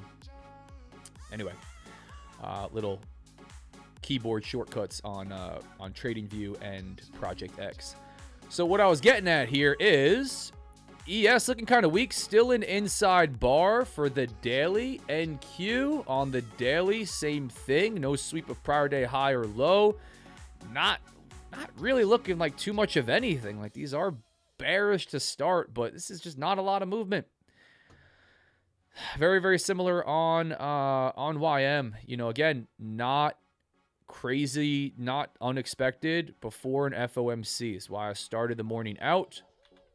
There's our Option R. Started the morning out talking about Forex Factory and it's complete no news Monday, right? This is just the financial calendar that I like to look at. You can look at Financial Juice. You could look at Market Watch, a whole bunch of other ones. No news Monday ahead of a major, FOMC news event. Choppy conditions, like just a whole lot of nothing is often in store. And if you can become aware of that a little bit without saying, I'm just going to go touch grass, I'm not even going to look at the charts today. You do your pre-market, you do your markup, you sit here patiently the way that I'm doing. You're waiting for the big move to happen because we don't know. Maybe it does break and run. Maybe it gives us some really beautiful setup. But if it really doesn't do anything, try not to get in here and, all right, long, short, long, short, long. And then we just, what did we do for the last hour? We just like chopped in a 150-point range here on YM. A fraction of like an average daily or average session range. So, that's the stuff that if you can avoid doing, your P&L will thank you for it. You'll be that much closer to working towards payouts and profit. Not always easy to do. We're not always, easily able to identify choppy market conditions or just not ideal market conditions, but maybe you use a little bit of the news cycle as context. You use a little bit of the last couple of days of price action and market structure of context, and you decide, hey, are we breaking higher day high and prior day high, breaking prior day high, and we're running. We have a really big, strong bullish market. We get big extension moves to the upside. Maybe you do want to, aggressively look for those breakout moves to buy into dips, to hold on to your trades longer. Hey, for the last 2 weeks, are we just chopping in a tight range? Are we just creating inside bars? Are we sweeping highs and lows and, coming right back into the middle ground, just sitting around VWAP, not really moving directionally? Maybe you want to trade from those extremes more aggressively. Maybe you want to take those rangy style trades. You want to back off with the holding your trades to the moon. Buying breakouts, selling breakouts, right? A little bit of adaptation, little bit of adjustment. It's a balance. It's a balance between Monday, I'm a range trader. Tuesday, I'm a trend trader. Wednesday, I'm a, scalper. Thursday, I'm a swing trader, right? And then you're just completely, throwing consistency to the wind. But there is taking some context in, right? And we were talking about the orb strategy and some really mechanical, objective, rules-based stuff. I think if you can apply some discretion, right, some filters in there when you notice maybe context of market structure and price action, or, the news cycle, or where we're at in the year, or rollover, or number of these things, and you go, I'm a little bit more cautious of chop today. So I'm going to use that, in the back of my mind to just be a little bit more cautious of trading one way over another, right? Or the opposite. So anyway, hope some of that stuff can help. Those small adjustments, that really small stuff, those small changes can make all of the difference. All of the difference between taking multiple wins and multiple losses. At least they do for me. So I try to reflect on that.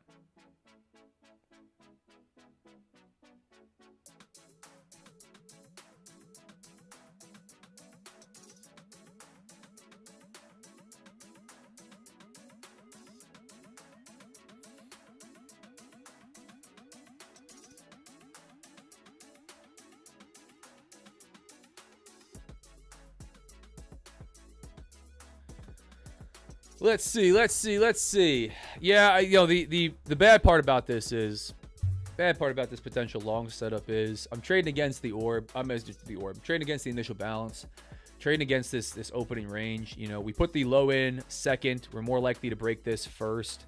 If we come down and break it, we typically don't come back up and break the other side. I'm trading, against a statistic that has a pretty good likelihood of playing out. Long down here for a failure to break this or just to break back in is not a terrible play either. It's just not the level that I wanted. It's not the sweep of prior day low, which is really likely to be hit based on the stats as well. So I'm sitting patient on this for now, guys. Sitting patient on it.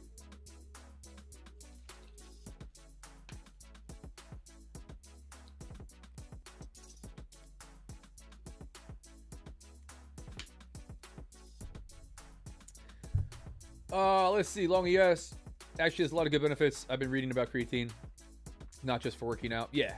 Yep. Creatine solid. And it's like in the mainstream now for everybody, like being jacked up on it for like mind. I don't know what you call it. But outside of just working out. I was looking down. I was holding my breath thinking I broke the engine. I take 5 milligrams of creatine nearly every day. I find it pretty helpful. Yeah. I used to think creatine was a drug. No.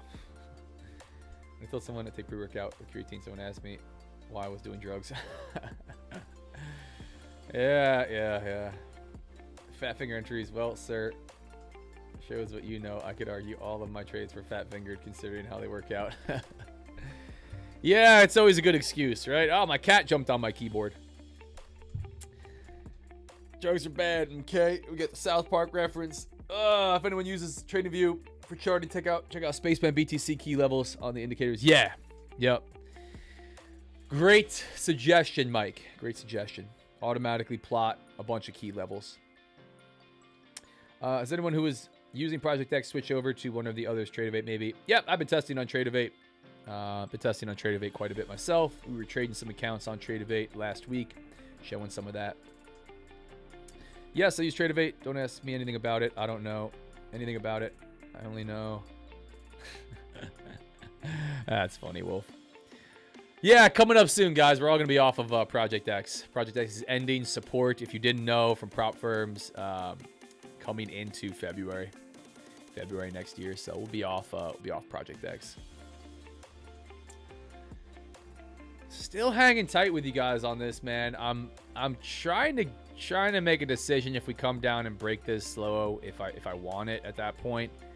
I kind of do. I'm trading against the IB, initial balance, the IB, but it's tight today.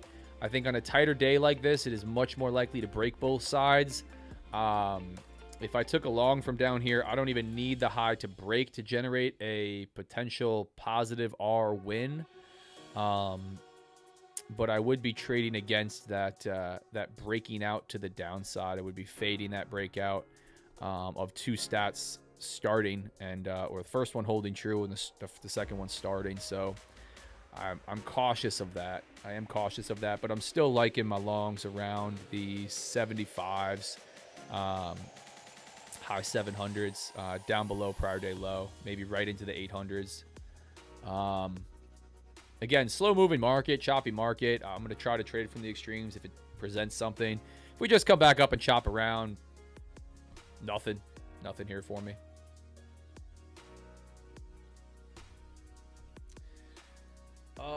You were talking about that. Wolf, what's up, Robert? Rhombus, what a tragedy. Yeah, we talked about that for a minute. Listen, so just the baseline, if you guys don't know, this is Project X. This is the Project X platform, right? I'm trading top 1 futures. It's a live account, a pre-live 15K account with them. This platform sent an email out to all, or at least we're led to believe, to all prop firms that are not Top Step, because potentially Top Step owns them or controls it or whatever it is. But Project X essentially said, you're done. Everybody's done. Support is ending February 26th or 28th, whatever it is, 2026. So at least for top 1 futures, which I know that was the email sent, they posted the email that was sent.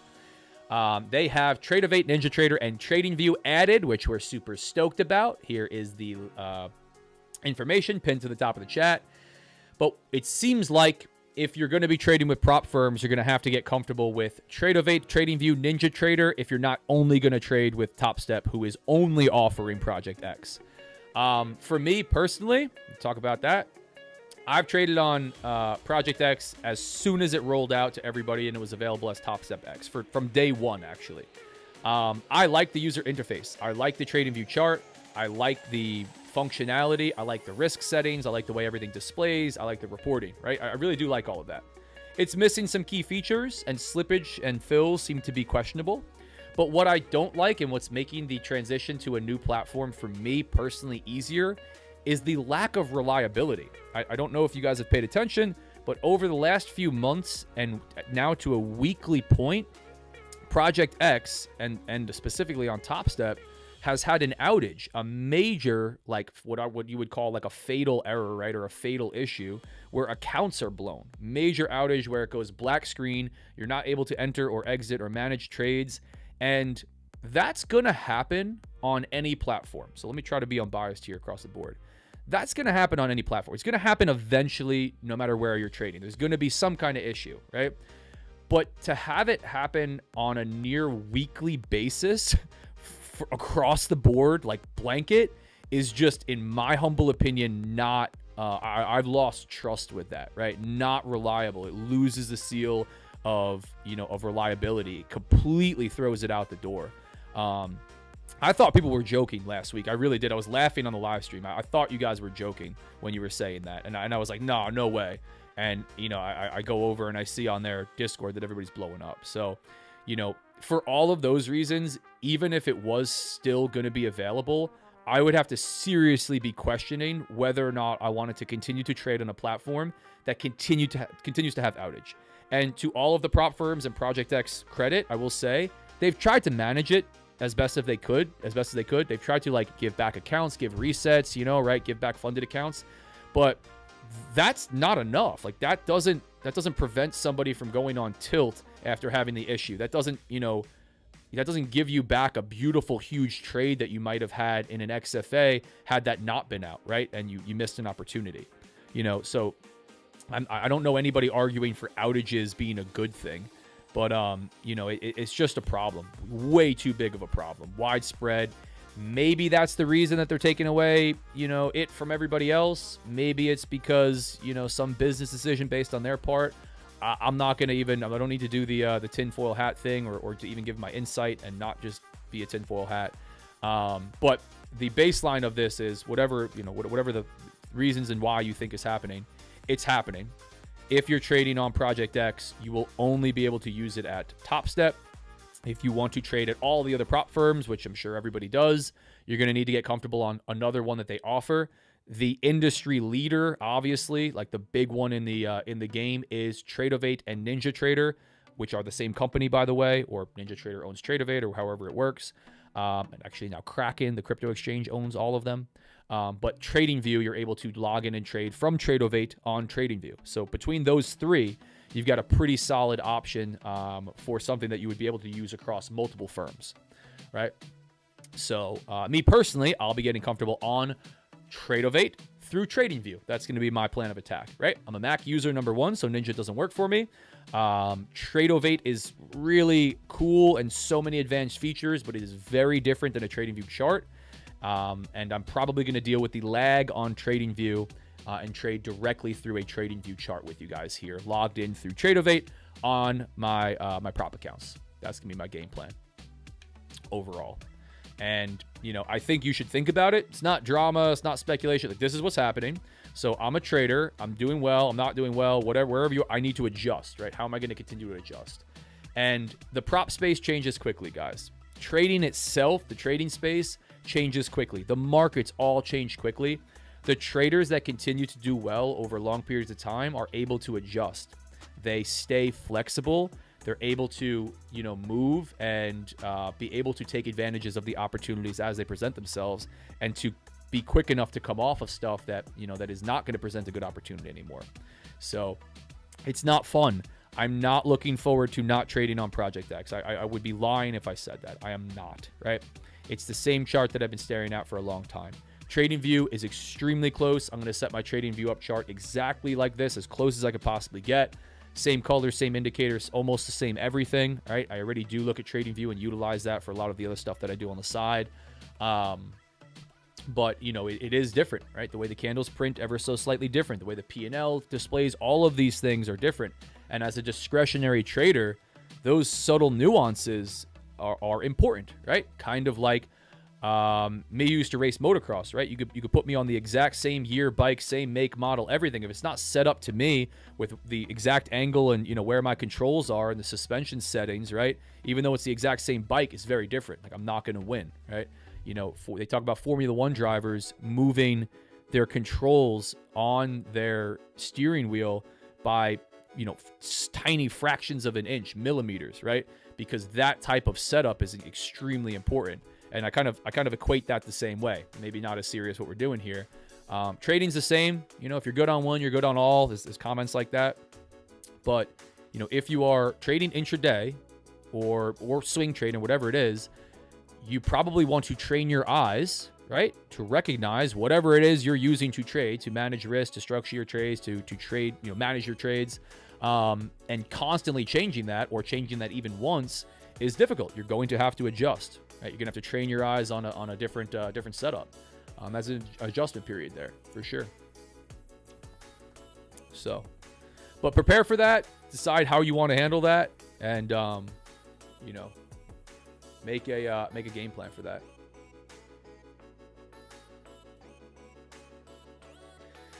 All right, guys, coming down around this IB low.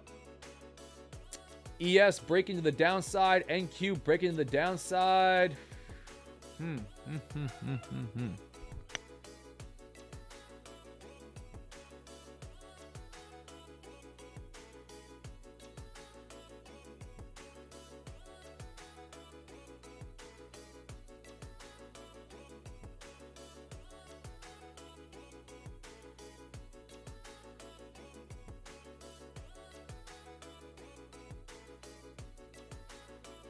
Sorry, guys, to check what the heck that was. Let's see, man. Sitting tight with you guys. I'm gonna consider this as we come to the downside. If we really start to break, this could look ugly. I could just be fading a slow grind to the downside today, but 11 o'clock, we caught a little bit of a pullback up to VWAP. Still testing these lows, but sellers really not able to grab onto any momentum here. I think we could see one nice dip and then a pop right back up. So I'm going to wait for that. If we start to break to the downside here, I'm going to wait into the 700s, but I might wait for a little bit of a slowdown. Just a little bit of buying pressure to step in. But it does look like we want to break this low.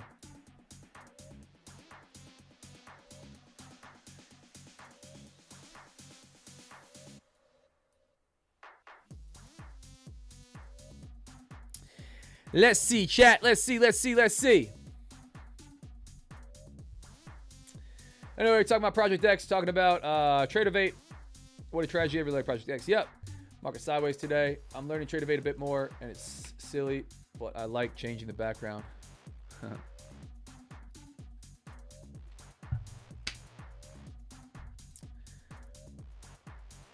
Honestly, Project X is really intuitive. Yeah, I agree. I like Project X. It's easy, but it's having glitches these days. Yep, talked about that. Every week, major outage on Project X, complete loss of reliability. In my humble, biased opinion, really like an unacceptable amount of issues, right? And I like it. I like Project X. I like the interface. I like the trading. I like the trading view chart. It's fast. Like slippage and fills seem to be a problem, but you know, I've been able to deal with that, and I'm not excited to come off of it. But what's easing the pain of having to come off of it is none of that stuff is good. None of that stuff helps me. The user interface, the risk settings. If I blow an account every week because there's an outage in the middle of the main trading session, right? You know, like I said, you know, a grain of salt it. Outages happen. Issues happen. We watched the CME completely halt trading, right? You know, around Thanksgiving this year. You know, these things happen.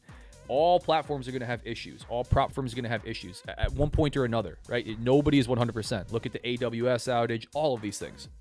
But there's a difference between having an issue, you know, here and there, or like having a time where you have an issue, and every single week, or back-to-back monthly issues where people are blowing accounts, right? You know, that becomes the question, why, you know, what is going on here? This is not, you know, not reliable, not a sustainable platform to be using. So here we go, breaking to the downside, guys.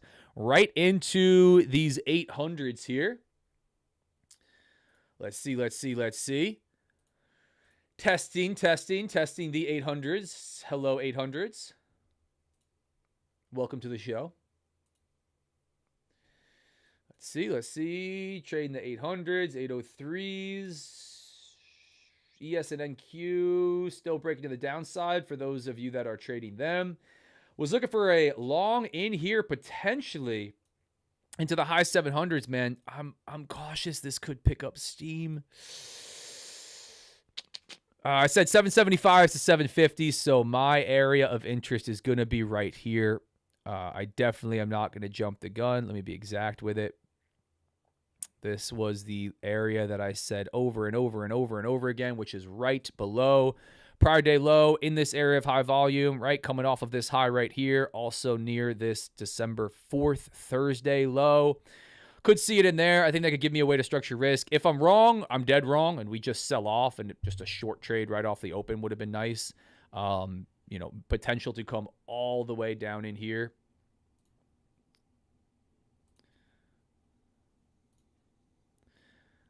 Let's see. Here we go. Got some juice behind this, though.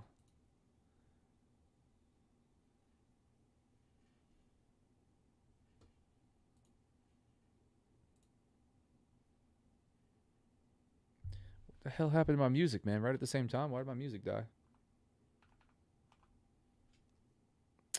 All right. I don't know what's up with the music, but I'm still here, guys. I wonder if you can also still hear me. Yeah, I think you can. Let's see. I'm not going to step in front of this just yet, guys. I'm going to wait to see if we push a little bit lower. I'm hanging tight on this one. I will potentially miss an entry. Waiting to see if the bottom is just going to absolutely fall out on this. We left orders at the 750s. We started to dip into this, just looking at order flow. We traded the 754. I would really like that whole zone to be taken. It'd be pretty sweet for an entry. Entry right in here. Stop loss way down at this level. Way outside of all this. Looking for a trade right back up here into this area. There's 775s.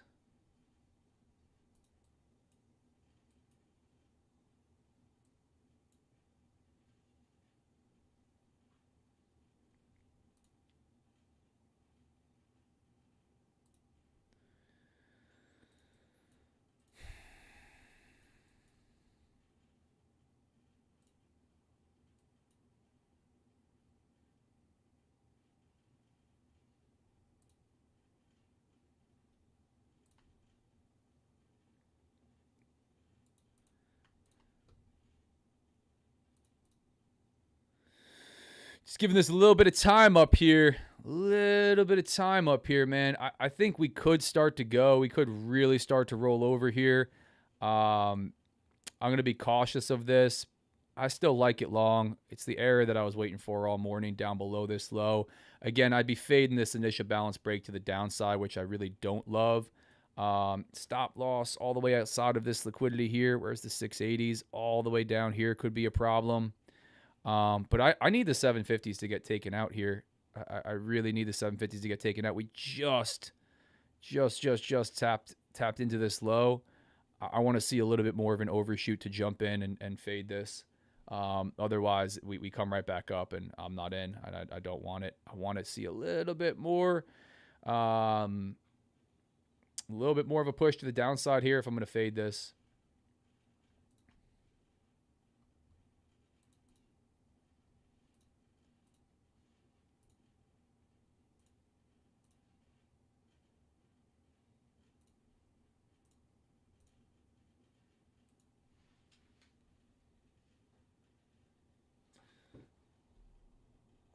Getting distracted because my music died off and I don't know what's going on with my audio.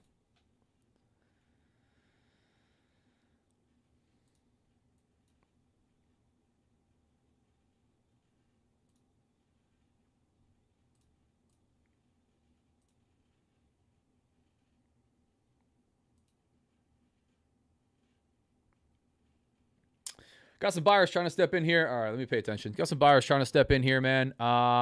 Tested this level, came into the 75s.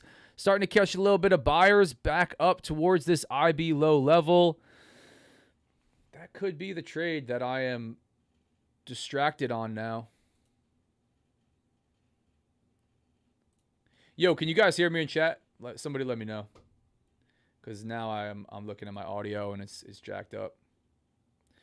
What happened to my audio? Why? Chatty McChat. Somebody let me know if you guys can still hear me in chat. My voice, at least. And let me know if you hear any music. Why? Why, oh, why? All right, whatever.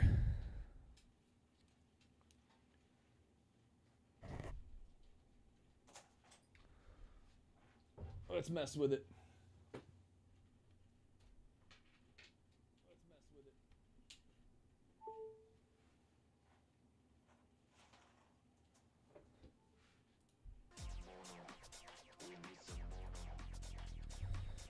That's probably working.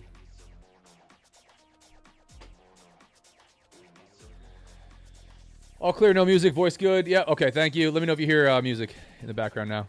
All clear, no music, voice good. Yeah, okay. And I have feedback. Let me know if you guys hear music. Wow, big bounce off of the 75s to 50s. That's looking pretty clean. Wanted a little bit more of a push out of this one before potentially jumping in. But either way, I'm distracted messing with audio, so I'm missing my potential trade. Let's see what happens from here. Hey, Wolf, Ramos, Dwayne. What's up, guys? What's up, Scott? What's going on, man? Good to see you. Enigma controlling your audio. Who knows? What's going on, guys? Good to see you. Good to see you. Awesome. Scott, Discord OG.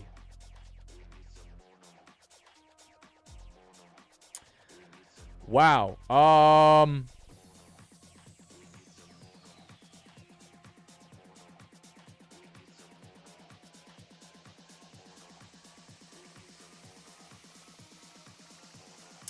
Really nice rejection off of that zone. No entry from me.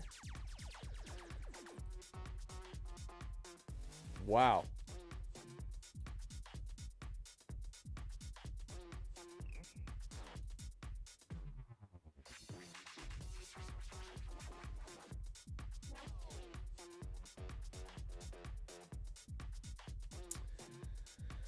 Let's see.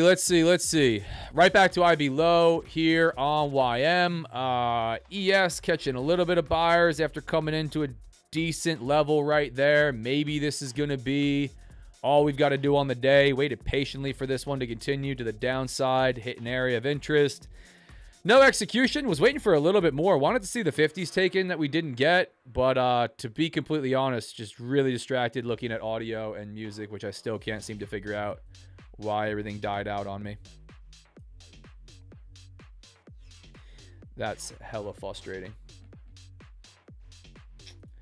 That's a hella frustrating.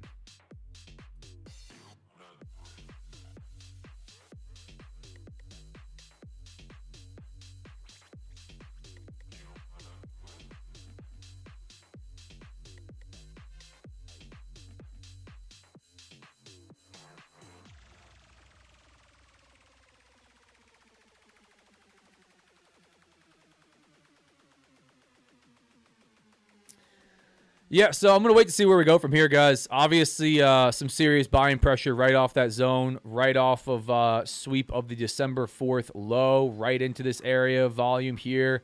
I think we got a quick chance to rip right back up to the upside. No execution for me. This one is going to be a gnarly journal entry.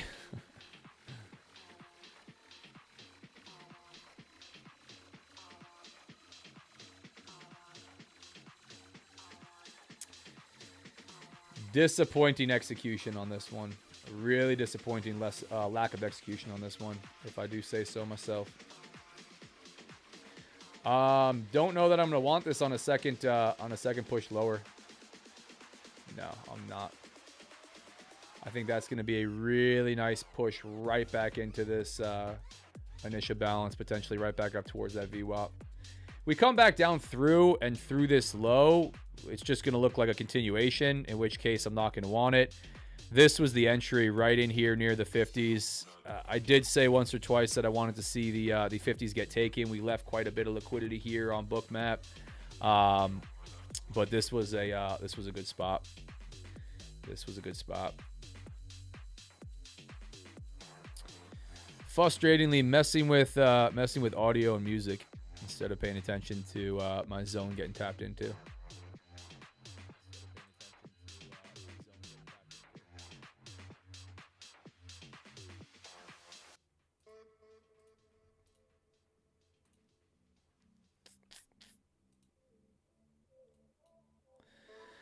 I'm going to watch this one for a little while longer, man. See where we go from here. But I think I'm going to have a beautiful missed trade today. I think that's what I'm going to get.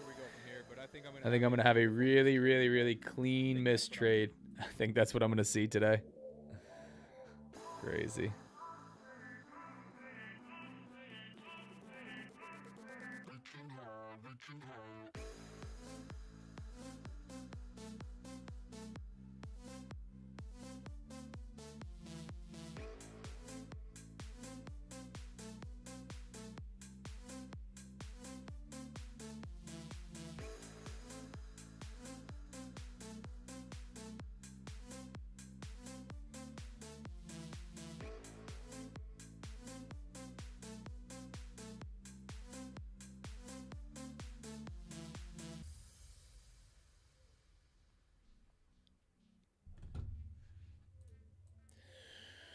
Oh, man. Man, oh, man. I think I'm going to watch a beautiful missed entry. I think that's going to be my my day today.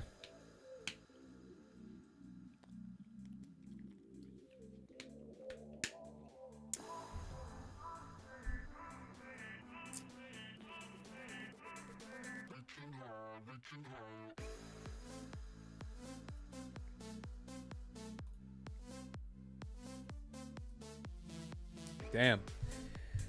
Yep. All right, guys. I'm gonna wrap it here. I don't want to. I really don't want to. I don't want to chase this. That was the opportunity for entry right there. We're trading 100 points off that low. I wanted the 50s to be taken, but to be completely honest, I was not paying attention as we came down to that zone.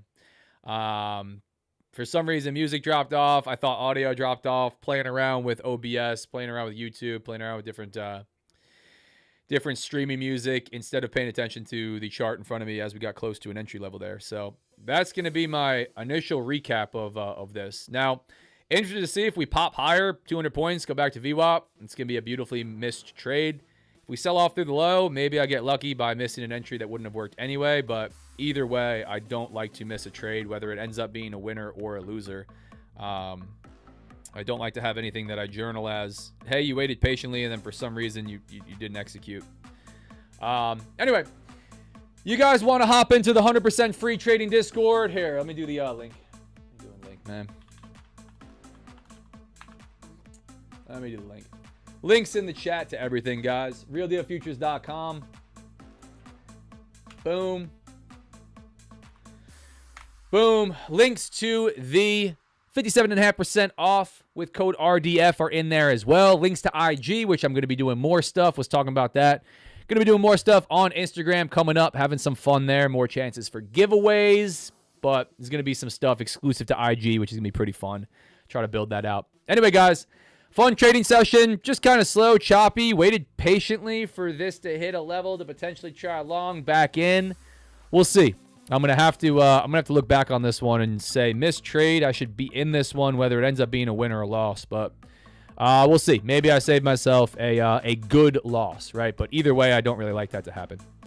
Anyway, guys, quick disclaimer. I'm not a financial advisor. I don't provide financial advice. Nothing I say or do is suggestion or recommendation to do anything at all. Make sure you do your own research. Make your own trading decisions. Trading is extremely risky. Almost all traders lose money. Read CFTC Rule 4.41 on simulated trading, which is what this is, even in funded prop firm accounts, and the affiliate and partnership disclaimer that says I stand to make money from links and codes in my content like Top 1 Futures, code RDF, Bookmap, and others. Talk to you guys soon. See you in Discord. See you live here, 9:15 a.m. Eastern, almost every damn day. We'll see what I got. If I have anything else in this account, I'll try to call it out in Discord as always. Keep you guys updated. Talk to you guys tomorrow.